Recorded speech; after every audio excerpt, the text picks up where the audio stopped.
You probably know I love reading, and if you haven't guessed already, my favourite place to read is in my bed. So as 2024 comes to a close, I thought I'd show you some of my favourite things I read this year. And as I've read from a lot of different genres, I'm sure there's a recommendation in here for everyone. So take a seat, or lie in your bed if that's where you prefer to watch your YouTube videos, and let me show you some of the best things I have read this year.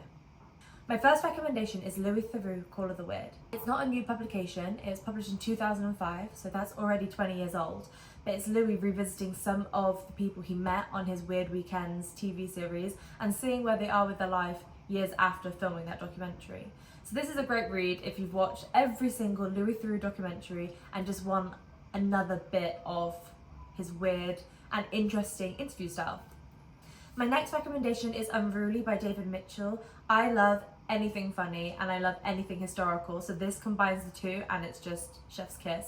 You can actually listen to this on Spotify. I saw it on the audiobook section recently and I've started re-listening to it and I forgot how funny it is and I just love that. I love, having something educational and then cutting through with something funny. It's just like a great combination. So if you're into history and especially English history, monarchical history, then this is a great read and a great pickup. It looks big because it's a hardback, but it's an average normal sized book, I promise you.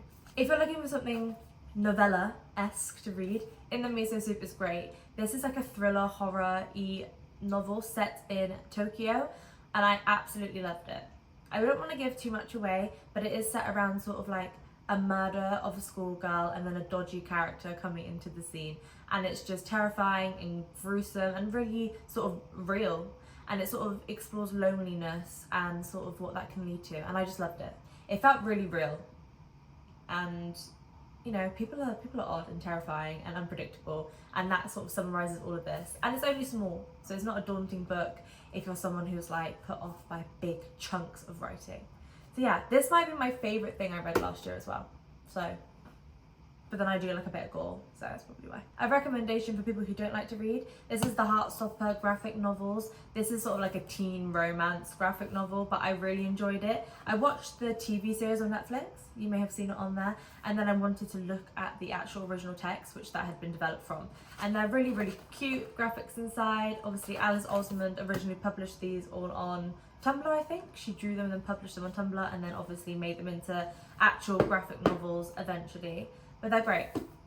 I love the story. It's easy to keep up with and it's very entertaining and it's cute and romantic and cheesy if you like that. But it's also got a lot of deep sort of topics in there, like eating disorders and gender identity and sexuality and things like that. So there's actually sort of emotional, hard-hitting things intertwined with the sort of teen romance.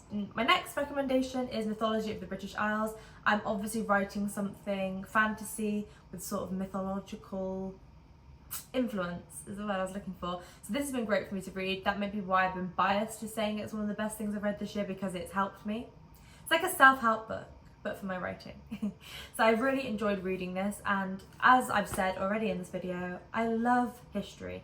I'm obsessed with history and anything historical, so this was a great read. If you're interested in English mythology, it's a very dark mythology. There's no light in it. It's all dark and gruesome and violent and sort of trying to teach you tales and fables and morals in the most gruesome way possible. That's what English mythology is steeped in. But yeah, I enjoy reading it very much so if that's what you like, check this out. Next up is Good Omens. You may have watched the TV series, which I did enjoy. I love David Tennant, so I may be biased. Anything he does, I think, is absolutely magnificent. So yeah, he actually plays Crowley in the TV series, but the book is so good. It's Terry Pratchett and Neil Gaiman. I am a massive Neil Gaiman fan as well. I love Coraline and Stardust, and all the other things that he has created is just genius. So this is such a great read. It's a great read. It's so funny. The characters are so alive on the page, and if that's the sort of thing you like, check this out. I've realised I forgot to even tell you what this book is about. It's set just before and as Armageddon's about to take place, and it's sort of good versus evil, trying to stop it from happening, and it's really, really funny. You've got the good angel and then the fallen angel, and there's a lot of humour in there. And my last recommendation for what I read this year is the Harry Potter series. I only read the last few this year, so I can't take credit. Actually, no, I read the first one as well. so I can't say I've read them all, but I really, really love them. Every time I read them, I find things in them I didn't notice the first time. And I did actually do a Harry Potter podcast. I recorded one a few weeks ago with Alohomora from Muggles Net, Harry Potter podcast, so that should be out soon. And we talked all about one chapter from one of these books. The wedding scene in no, not the Order of the Phoenix, which one's it in? The Deathly Hallows. So that kind of reignited my love for Harry Potter all over again. But they're just great. You can read them at any age, and they're just so immersive and magical and dark. They're dark, aren't they? And the books are very dark as well, which I like. I enjoy light with the dark. You know, you like to have a laugh while you're reading and be like mystical and enthralled in the magical world, and then you want something dark and sort of grounding you back in sort of how evil Voldemort and the whole sort of Death Eaters and everything are. But yeah, big recommendation. Everybody already knows how good Harry Potter is, so it's kind of pointless me putting it on this list, but I feel like it has to be reiterated. Thank you for watching my video. I hope you enjoyed catching me in bed, recommending some of my favourite books I've read this year. If you like book recommendations, let me know. I can do more videos. I could talk about this for hours, so